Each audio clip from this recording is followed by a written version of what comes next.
नमस्कार. उपस्थित सगळ्या मान्यवरांना आदरपूर्वक नमस्कार. आजच्या राष्ट्रीय विज्ञान कथा दिनाच्या सगळ्यांना शुभेच्छा. आज मला मवीपणे कथा अभिवाचनाची इथे संधी दिल्याबद्दल आभार.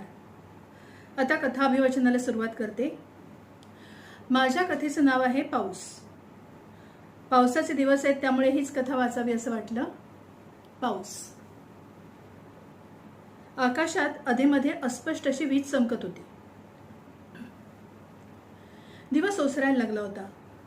श्यामने घराच्या खिडकीतून बाहेर पाहिलं. त्या संध्याकाळच्या गर्द निळ्या आकाशात काळे ढगही दाटून यायला लागले. सूर्याच्या लांब किरणांनी अलगद ढगांना जागा करून देत माघार घ्यायला सुरुवात केली. हवेलाही गारवा आला. हवेच्या झुळकीला गती आली. झाडाझुडपांना पाना फुलांना जागा करत त्याच्याही अंगावर ती पांघरली गेली. हवेतला तो ओलसर स्पर्श त्याच्या ओळखीचा होता. त्याला तो घट्ट कवटाळून घ्यावासा वाटला, पण हवाच ती सरकन दिसून निघून गेली. त्याच्या ओठांवर हसू आलंच. त्या सुटलेल्या गार वाऱ्याने अंगणातली धूळ वर उडायला लागली होती. झाडांची पानं खाली पडताना गरगरत होती. हे वातावरण त्याच्या अतिशय आवडीचं होतं. तो बाहेर जाणार तेवढ्यात त्याला हाक ऐकू आली. येतोस का? आलो आलो असं म्हणत तो खिडकीपासून बाजूला झाला. आत गेला. त्याने त्यांना धरून बाहेरच्या खोलीत आणलं. बस इथे असं म्हणत त्यांना अलगद तिथल्या आरामखुर्चीत बसवलं. न राहून पुन्हा घराच्या दारातून बाहेर पाहायला लागला. दारात उभं राहिल्यावर आलेली वाऱ्याची झुळूक अंगावर मजेत झेलली. त्याचे केस अस्ताव्यस्त करून गेली ती झुळूक. त्याने हलकेच हसून केस सारखे करायचा निष्फळ प्रयत्न केला. ती झुळूक जणू त्याला बाहेर ओढून न्यायला आली होती. तोही अनाहूतपणे त्या झुळकेचा पाठलाग करत 2 पावलं पुढे सरकला. बाहेरचं दृश्य अनिमिष नजरेने न्याहाळायला लागला. त्याची नजर आकाशाकडे वर गेली. काळ्या ढगांनी व्यापलेल्या आकाशातही काही काही ठिकाणी पांढऱ्या ढगांचे पुंजके आपलं अस्तित्व अबाधित ठेवून होते. तो त्यांच्याकडे कौतुकाने बघत राहिला. मध्येच कुठेतरी विरळ असलेल्या ढगातून सूर्याचा मागे रेंगाळून पसरलेला किरण त्याला दिसत होता. बघता बघता वाऱ्याने काळ्या ढगांना पुढे सरकवत आकाशावर त्या काळ्या ढगांचं अधिराज्य करायला केलेली मदतही तो बघत होता. काळ्या ढगांना आता त्यांचंच वजन पेलवेन असं झालं. श्यामच्या त्यांच्याकडे बघणाऱ्या अधीर नजरेने त्यांना आणखी झुकवलं. श्यामने मान वर करून बघताना त्याच्या चेहऱ्यावर एक टपोरा थेंब टपकन पडला. क्षणभर वाऱ्यात उभ्या असलेला त्याला तो भास वाटला. पुन्हा पटकन त्यांचं अस्तित्व सिद्ध करायला 2 थेंब त्या थेंबांच्या मदतीला धावून आले. त्याला जाणवला तो ओला स्पर्श. त्याचे डोळे अर्धमिटले झाले त्या स्पर्शाच्या सुखाने. आता आणखी ओढीने पुन्हा येणाऱ्या थेंबांच्या जाणीवेनेही. ती जाणीव विलक्षण सुखद होती. नंतर येणाऱ्या थेंबाने त्याच्या ओठांना स्पर्श केला. त्याच्या ओठांचा नकळत चंबू झाला. डोळे अर्धून मिलीत आणि ओठांचा चंबू असा तो हात पसरून उभा राहिला. जणू त्याच्या हात पसरून बोलावण्याचीच वाट बघत असलेली पावसाची सर धावत त्याला भेटायला आली. पाऊस आधी रिमझिम पडत पडत हळूहळू मुसळधार झाला. तो अगदी चिंब चिंब झाला. आजूबाजूला झालेला मातीचा चिखल त्याला आपलासा वाटत होता. त्याचं त्या ओलसर पातळ झालेल्या मातीशी खूप जवळचं नातं होतंच, अगदी घट्ट. आणि त्याला आठवलं, श्याम साधारण 5-6 वर्षांचा लहान मुलगा असेल तेव्हा. आज तो नेहमीप्रमाणे रामाने आखून दिलेली त्याची नेहमीची कामं करत होता. त्याच्या आठवणीत या घरात तो, त्याचे आई वडील, भाऊ आणि इतर कोण कोण राहायचे. त्याला कधी कधी आधीचं अंधुकसं आठवायचं, पण नक्की सांगता येत नव्हतं. आत्ताही तो त्याच घरात राहत होता. आणि आता त्याच्याबरोबर राहत असलेला रामा त्याला सांभाळत होता. रामानेच तसं सांगितलं होतं त्याला. रामा त्याला खायला प्यायला देत होता, त्याला कपडे देत होता. त्याची कामं त्याने कशी करायची हे त्यानेच त्याला शिकवलं होतं. त्याला रामाचाच लळा होता. रामाला मात्र त्याचा लळा होता की नाही ते माहीत नव्हतं. श्यामने आपली कामं आवरली. रामा आता येतच असेल. बाहेर काहीसा काळोख व्हायला लागला होता. रामा घरात आला. दिवा लावला. घर उजळलं. श्यामलाही बरं वाटलं. काळोखाला काहीसा घाबरला होता तो घराच्या उजळण्याने खुश झाला. पण बाहेरची काळोखी काहीशी वेगळी भासत होती. सुटलेला गार वारा त्याला बाहेर बोलावतोय असं वाटलं त्याला. पण रामाच्या शिस्तीबाहेर जाऊन आत्ता काळोख झाल्यावर घराबाहेर जायचं का? पण त्याला विचारायचं भान राहिलं नव्हतं. तो जणू कोणीतरी त्याला खेचते अशा रीतीने बाहेर गेला. तशी त्याची कामं झाली होती. रामानेही त्याच्या बाहेर जाण्याकडे दुर्लक्ष केलं. तो बाहेर आला. गार वारा त्याच्या अंगाला बिलगला. त्याला मजा वाटली. त्याने दीर्घ श्वास घेतला. वासात एक खूप ताजेपणा वाटला. त्याला खरं तर ते ताजं की कसं ते कळलं नव्हतं, पण खूप छान वाटलं. मोकळं मोकळं. खिडकीतून जेवढं दिसेल तेवढंच बघायचा तो. पण आता आज हळूच बाहेर आला होता. काळोखाची भीती निघून गेली. त्याची पावलं घराच्या बाहेर पडून अंगणात जाण्यासाठी पुढे सरकली. तेवढ्यात एक लख्ख प्रकाशाचा झोत त्याला दिसला. आकाशात वेड्या वाकड्या रेषात भरलेला प्रचंड प्रकाश त्याला दिसला. अंगण उजळलं त्याचं त्या प्रकाशाने. तो हरखून ते बघायला लागला. तेवढ्यात अचानक झालेल्या कडकडाटाने तो घाबरला. त्याची पुढे सरणारी पावलं तिथंच थबकली. त्याने आकाशात बघितलं तर आता नेहमी दिसणारं निळनिळं आकाश कुठे गेलं होतं ते त्याला कळेच ना. सगळं आकाश काळकाळ झालं होतं. असं का झालंय? काळोख व्हायला लागू नये त्या आकाशात त्याला नेहमी दिसणारा चांदोबा कुठे दिसेना. बारीक बारीक लुकलुकणाऱ्या चांदण्याही कुठेतरी हरवल्या होत्या. कुठे लपला तो चांदोबा? त्याने वाक वाकून बाहेर आकाशाकडे पाहिलं. त्याचाच प्रकाश होता का तो वेड्यावाकड्या रेषेतला? तसाच वाटला. पण चांदोबा आहे तो तेव्हा आवाज कुठे करतो? सकाळी येणारा आणि दिवसभर प्रकाश देणारा सूर्य तो तरी आवाज कुठे करतो? हा कसला भयंकर आवाज! आणि आकाश कसं चालतंय असं? ते पांढरे ढग दिसतात निळ्या निळ्या आकाशात. त्यांना वारा कसा पुढे पुढे चालवत नेतो तसंच दिसतंय. हे ढग आहेत, पण हे केवढे प्रचंड आणि काळे काळे आहेत. रामाला विचारलं पाहिजे. रामा किती काय काय सांगतो. तो सांगताना ते ऐकत त्या तालात याची स्वतःची कामं मजेत पार पडायची. रामा बाहेर आला नव्हता, पण या सगळ्याबद्दल रामाला माहिती असेल त्यालाच विचारलं पाहिजे हे याची मात्र त्याला खात्री वाटायची की तो त्याला सांगणार. रामाचा आधार वाटून त्याने घरात पाहिलं. रामा आत होता, पण श्यामला मात्र अजूनही आत जावं असं वाटत नव्हतं. तो थोडा अधिकच अंगणाच्या दिशेने पुढे सरकला. त्या काळ्या ढगांनाही वारात चालवतोय. तेवढ्यात त्या ढगांच्या रांगेत मागच्या ढगाची ढुशी पुढच्या ढगाला मिळालेली पाहिली त्याने. त्याला हसायलाच आलं. तेवढ्यात तिथेच प्रकाशाची वेडीवाकडी रेषा दिसली त्याला. ती ढुशी दिली म्हणून की काय? त्या ढगाने रागाने त्याला मारलं. त्याच्या रागाचाच प्रकाश आहे की काय हा? अरे बापरे, म्हणजे आता तो भयंकर आवाजही येणार. त्याने अंदाजाने आधीच कानांवर हाताचे पंजे दाबून ठेवले, तरी आवाज आलाच. पण आता तो घाबरला नाही. तर ढगांच्या भांडणाचा तो आवाज आहे हे कळलं. रामा त्याला नेहमी सांगतो, दुसऱ्या कोणत्या मुलांशी भांडण करायचं नाही. त्याला मजा वाटली. ढगही भांडतात. त्याला आता त्या आवाजाची भीती वाटेना. तो पुढं सरला.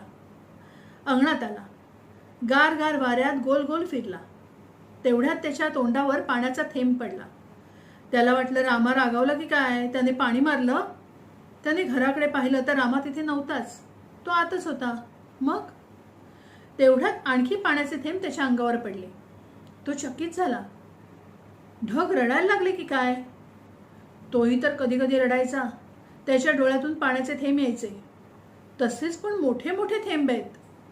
बरोबर, ते ढग इतके मोठे आहेत ना. पण ढगांनी भोकाड पसरलं की काय? थेंब आणखी आणखी खाली यायला लागली. अरे चा, हा तर पाऊस आहे. हा असा? त्याने आतापर्यंत खिडकीतून बाहेर पाण्याच्या धारा पाहिल्या होत्या. त्याला पाऊस म्हणतात असं रामाने सांगितलं होतं. तो कधी बाहेर आला नव्हता तेव्हा. एकटा यायचा नाही ना बाहेर. आता मात्र मोठा झालाय तो असं रामच म्हणतो. त्या ताज्या ताज्या थेंबांनी तो भिजायला लागला. ओला झाल्यावर मजा आली.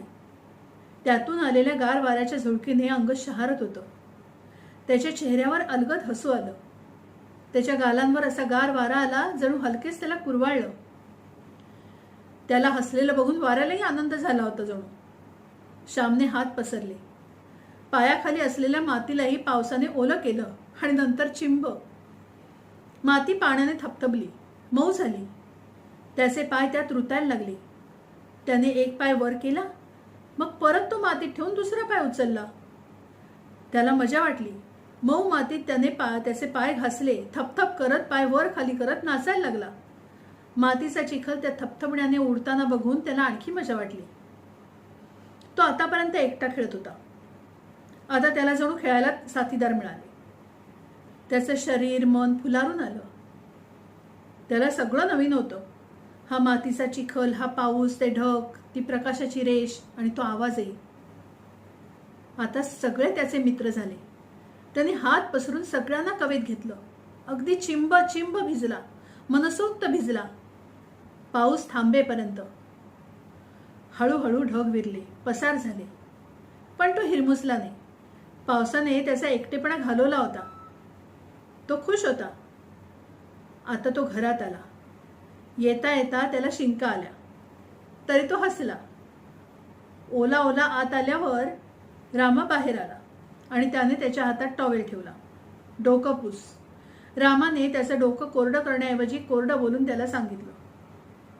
श्यामने टॉवेल हातात घेतला आणि डोकं कोरडं करायला लागला. रामा, आज खेळायला खूप मजा आली. तू का आला नाहीस? तुला पण मजा आली असती. श्याम उत्साहात भरभरून बोलला. रामा काहीच बोलला नाही. रामा, पुन्हा पाऊस आला की येशील खेळायला? आपण दोघंही त्याच्याशी खेळूया. खरंच खूप मजा येईल तुला. नाही, मी असं काहीही करणार नाहीये. मला मजा येत नाही पावसात. तू खेळ, रामा म्हणाला. रामा, येईल मजा खरंच. श्यामा त्याच्या स्तंद्रीत होता. नाही येणार. तुला मजा येते याचं कारण तू आमच्यातला नाहीस. म्हणून तर तुला सांभाळतोय, त्यासाठी मला इतका विरोध होतोय, रामा म्हणाला. म्हणजे मी तुमच्यातला नाही म्हणजे? मी कोण आहे? तू कोण आहेस? तू माझा नाहीस आणि मी तुझा नाही.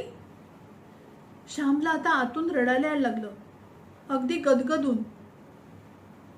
मी एकटा आहे. रामा कोण आहे? तू कोण आहेस?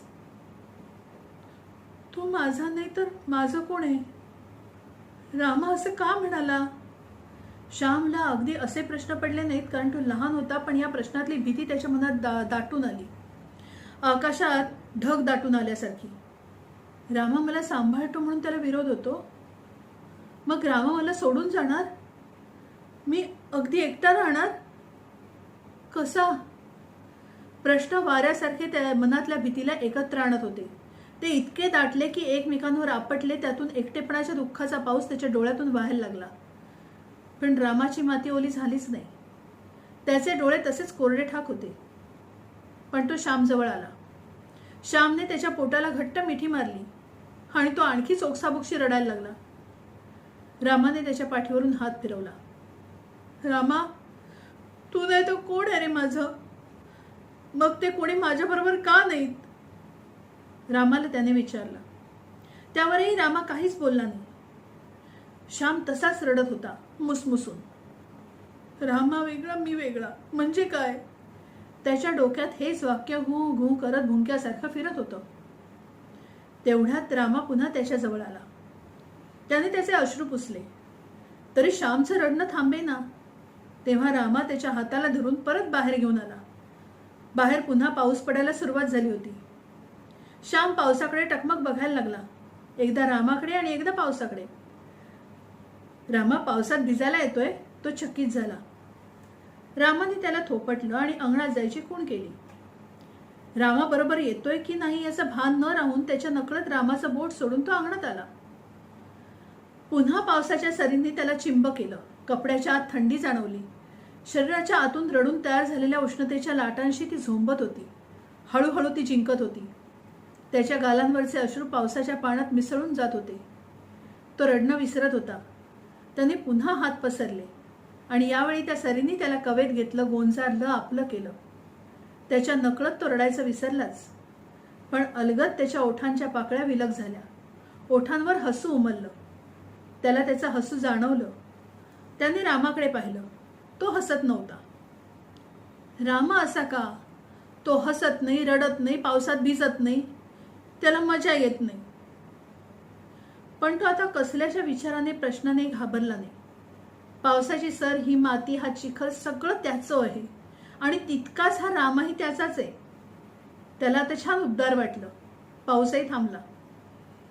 तो आत आला हसत. लहानपणीच्या आठवणीतून तो बाहेर आला होता. त्याने भिजता भिजता आत पाहिलं. रामा आत आराम खुर्चीवर बसला होता. उद्या त्याला रिपेअर करून आणायचंय, मग होईल पुन्हा पहिल्यासारखा. तो स्वतःशीच हसला. रामा एक रोबोट आहे हे त्याला नंतर कधीतरी कळलेलं. रामा त्याला सांभाळत होता म्हणून रोबोट आणि माणसं दोन्ही त्याला विरोध करत होते. पण का? या प्रश्नाचं उत्तर त्याला मिळालं नव्हतं. आता तो मोठा झाला तेव्हापासून सगळे विरोध मावळलेत. ते का? हेही त्याला कळलं नव्हतं. त्याला नंतर माहीत झालं होतं की रामा त्यांच्याकडे त्याला सांभाळायला होता. घरचे अपघातात गेले. हा राहिला तेव्हा याला रामाने सांभाळलं. बाहेरची माणसं म्हणत होती की हा माणूस असून रोबोट सारखा होईल आणि रोबोट म्हणत होते माणसांची जबाबदारी रोबोटनी घ्यायची काहीच गरज नाहीये. रोबोट विचार करायला लागले होते ना. पण न हसणारा, न रडणारा, न भिजणारा, मजा म्हणजे काय हे माहीत नसणारा असला तरी श्यामला सांभाळायचं काम करायला त्याला आणलं गेलं होतं. ते काम तसंच करत राहणारा रामा त्याचाच होता. रामा आराम खुर्चीत बसून बाहेर बघत होता. श्यामला लहानपणापासून पाऊस आवडतो. काय एवढा आवडत असेल पाऊस? नळाचं पाणी, शॉवरचं पाणी आणि पाऊस, काय फरक आहे? पावसाकडे पाहून श्याम अगदी आनंदून जातो. त्या दिवशी एकदा श्यामने विचारलं, तू वेगळा आणि मी वेगळा म्हणजे काय? कसं समजावून सांगायचं त्याला? आम्ही विचार करायला लागलो म्हणून? नाही तर पूर्वीच्या काळातला मी असतो तर विचार न करता माझ्यात भरलेल्या माहितीतून हुडकून त्याचं उत्तर शोधून दिलं असतं. पण ते योग्य नसतं ना.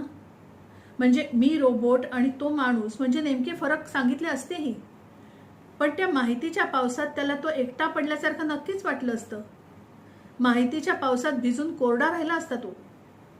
त्या माहितीने त्याला कळलं काहीच नसतं, पण मी त्याचा कोणीच नाही असं वाटून एकटा पडला असता. मला पावसाची मजा कळत नाही. मी हसत नाही, रडत नाही. पण विचार केल्याने त्याला काय वाटू शकतं एवढं मला कळू शकतं. रामाने तेवढ्यात पुन्हा पावसाला झालेली सुरुवात पाहिली. त्याआधी पावसात श्यामला भिजताना, हसताना, आनंदित होताना पाहिलं होतं. म्हणूनच त्या दिवशी रडताना त्याला परत पावसात भिजायला सांगितलं. त्यामुळेच त्याला कळेल कदाचित आमच्यातला फरक. असं वाटलं खरं तेव्हा. श्यामचे आई वडील गेल्यावर श्याम एकटाच होता. मी त्याला सांभाळत राहिलो. फक्त फरक एवढाच पडला की आधी मी सामान आणायचो तेव्हा खर्चासाठी रक्कम श्यामचे आई वडील द्यायचे. नंतर रक्कम माझी मलाच मिळवायला हवी होती. म्हणूनच मग रोबोटच्या कारखान्यात नोकरी करायला लागली. तेव्हा मिळणाऱ्या रकमेतून खर्च करायला लागलो श्यामसाठी. मला तिथे भेटणारे रोबोट सहकारी म्हणायचे, तू का सांभाळतोस त्या मुलाला? आपण रोबोट आहोत. आता आपण स्वतंत्र झालोय. तू नको त्याला सांभाळूस. मी काहीच बोललो नाही. कसली स्वतंत्रता? ना माणूस स्वतंत्र वाटत, ना माणसानं तयार केलेले आपण रोबोट स्वतंत्र. माणसं म्हणायची हा रोबोट आता त्या मुलाला सांभाळायचं नाटक करतोय. पुढे त्याला गुलाम करेल. त्या मुलाचा रोबोट करेल हा रोबोट.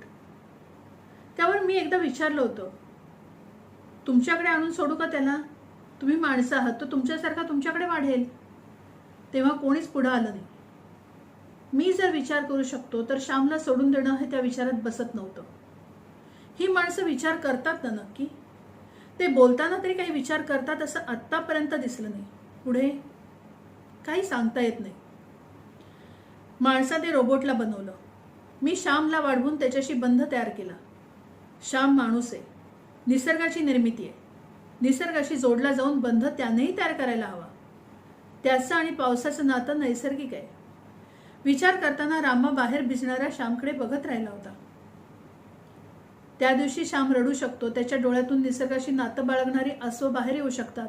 तो ओठ विलगून हसू शकतो, मनमोकळं हसू शकतो, मातीत बागडू शकतो, पावसात भिजताना मजा करू शकतो. हे रामानेच पावसाच्या मदतीने त्याला समजावलं होतं. श्याम रोबोट नाही, तो माणूस आहे याची जाणीव माणसांपेक्षा रामाने त्याला करून दिली होती. तरुण झालेल्या या श्यामने बघितलं, रामा त्याच्याचकडे बघतोय. त्याची नजर पाणावली का असं वाटताना श्यामच्या डोळ्यातून अलगद अश्रू ओघळला, कृतज्ञतेचा.